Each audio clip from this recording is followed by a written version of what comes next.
Hey guys, Matthew Blackburn here. Y'all probably know me if you're looking at this video. I'm standing here next to the Peace Pole, and my good buddy Charles, I know I've heard talk about a lot. He made this Peace Pole. I love it. With all these different languages, showing how we're connected, even we might not know each other, know anybody, even though we might be far away.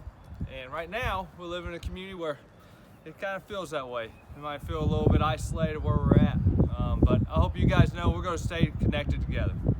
We're going to go through this, and we aren't alone. We're going to love each other and be there for one another.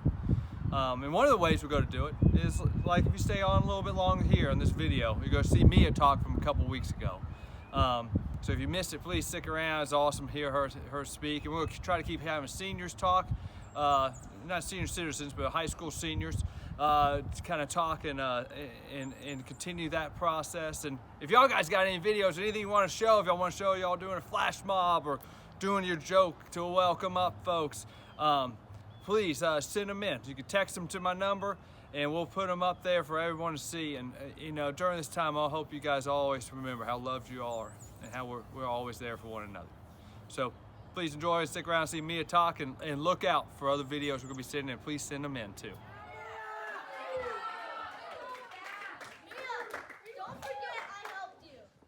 Yes, you did, Richard. Bro, what about me, Mia? Where's my shout out? No. Yeah. Okay, so I'm Mia McDowell. I'm a senior at Tuscola. Some of you guys might know me. But I'm really excited to be able to start the senior talks this year. Sorry I was sick last week, but it's okay. So, last summer, it was like the 4th of July, and me and all my friends were planning a trip to go out to Lake Fontana, and we have the whole day planned. We have like 4th of July bathing suits from Walmart, of course, so we can be extra festive. We have cookout snacks, and my friend, our parents have a boat, and it's just going to be an awesome day. And so me and my boyfriend, we're driving in the car, and we're driving through Balsam. And there's this one specific section when you're driving out in Balsam that has all these little like turnoffs, and instead of having like on ramps or off ramps, it's just basically a right-hand turn, which can be kind of dangerous. But so I was always taught that when you're driving, you're supposed to drive in the right-hand lane because that's more considerate, so people can pass you on the left. And so I'm driving through this section of Balsam. I'm in the right-hand lane like I'm supposed to be. And I'm passing the rest area, and there's this person sitting there, and they're getting ready to turn right, and they're waiting for me to pass. And my boyfriend is like, Mia, what are you doing? Like, get in the left-hand lane. And I was like, what are you talking about? I'm supposed to be in the right-hand lane. That's what you're supposed to do. And he lives out in Balsam, so he knows. He's been there. He's been that person trying to turn right. It can be really difficult. And in that situation, I wasn't really thinking about the person who wasn't even on the road yet. I was thinking about the cars directly behind me, directly in front of me, the people already in the flow of traffic. But in that situation, I was making a difficult place for them even more difficult by not just getting in the left-hand lane and giving them more space to turn. And I think in that situation, it really shows how you need to be aware of the bigger perspective of your situations and how your actions affect people in ways that you can't really imagine, like you didn't know at the time. And for me, I was driving, and this person, they're not on the road yet, so I had this like tunnel vision kind of perspective, and I wasn't looking out for them. But I think another really good example that I get to experience firsthand all the time is working at the after-school program. Some of you might know I work there. But there's such a conglomeration of people there. It's all sorts of different friend groups with all sorts of different goals and ideas and plans for what they're going to do that afternoon. And sometimes it's easy to get caught up in what you're doing or what your friends are doing, and you can be in a position where you're being a disruption for other people who might just be trying to chill out, like watch a movie or watch TikTok on their phone on the couch, chilling out.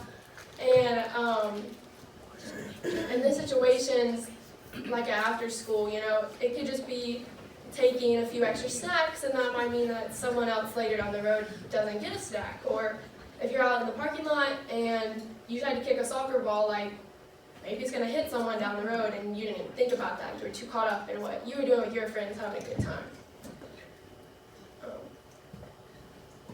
So a few summers ago, I was on trail. I was getting ready to go on trail, and me and my buddies, Jessica and Sarah, and we're in this trail group, and we have an awesome group, and I'm so pumped. We have a great group. Connor Willis was in it, actually, guest star.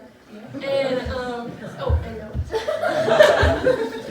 But Connor's here from college, so it's more special. We have this awesome group, and we were kind of already all friends before the trail group. We went out on the trail, and so we had a really good time. We were clicking with each other, and I was so excited because I knew that we were going to have a good week. And we have so many good memories from the week, including on the very first day when we lost our junior staff, but it was okay. She was okay, we found her. And our trail staff, he didn't really think all the things that we thought were funny was funny. And he didn't really see eye to eye with us in the same way that we saw with each other. And in that way, we kind of didn't have a great week just because he didn't see eye to eye with us. But I think that looking back, even though we had a great week and we have awesome memories from that week, he might not have. And I think that looking back, we probably could have done a better job of including him more in our jokes, or maybe change the topic. Or I do know there are a couple of times when we did things even though he directly told us not to do them. And so maybe we should have done those things. I think that would have made it an easier week for him to include him and make a better effort in including him, or making him feel more comfortable. Because to me, it kind of reminds me of the driving story. Like, we were already in the flow of traffic with each other, and we were cruising along, but it was like he was at the rest area trying to merge, and we were kind of making it more difficult for him.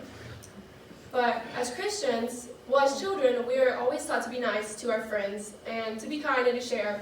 But it's really easy to deal with the people that we know and the people that we like and people that are nice to us. But as Christians, we're called to love our neighbors as ourselves, and that can be really difficult.